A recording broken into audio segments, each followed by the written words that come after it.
Alright, now let's begin work on our main menu. Make sure that the UI layer is selected, and let's go to our asset pack folder and grab these images.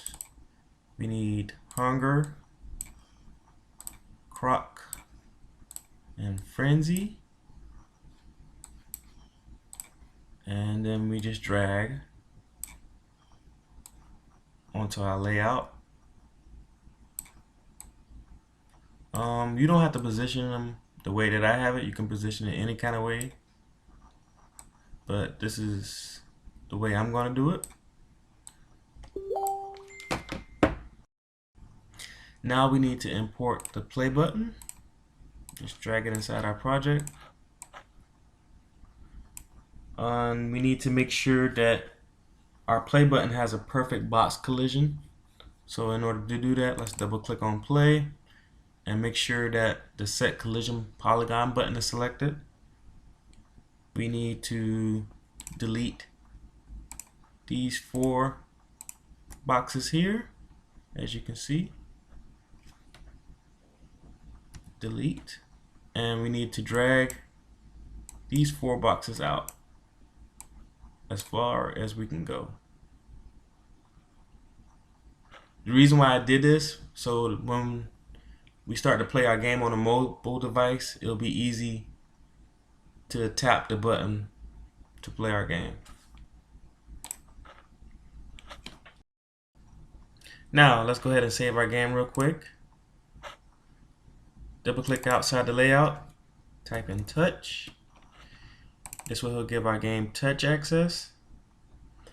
And so now let's go ahead and select main menu layout, right click on it, and then select duplicate. This will make another layer that looks just like the main menu layout. Type in game, and let's go back to main menu, right click, select duplicate, and type in game over. So let's go in our game layer and delete our hunger, croc, frenzy, and play button image, and let's go to our game over layout and do the same thing.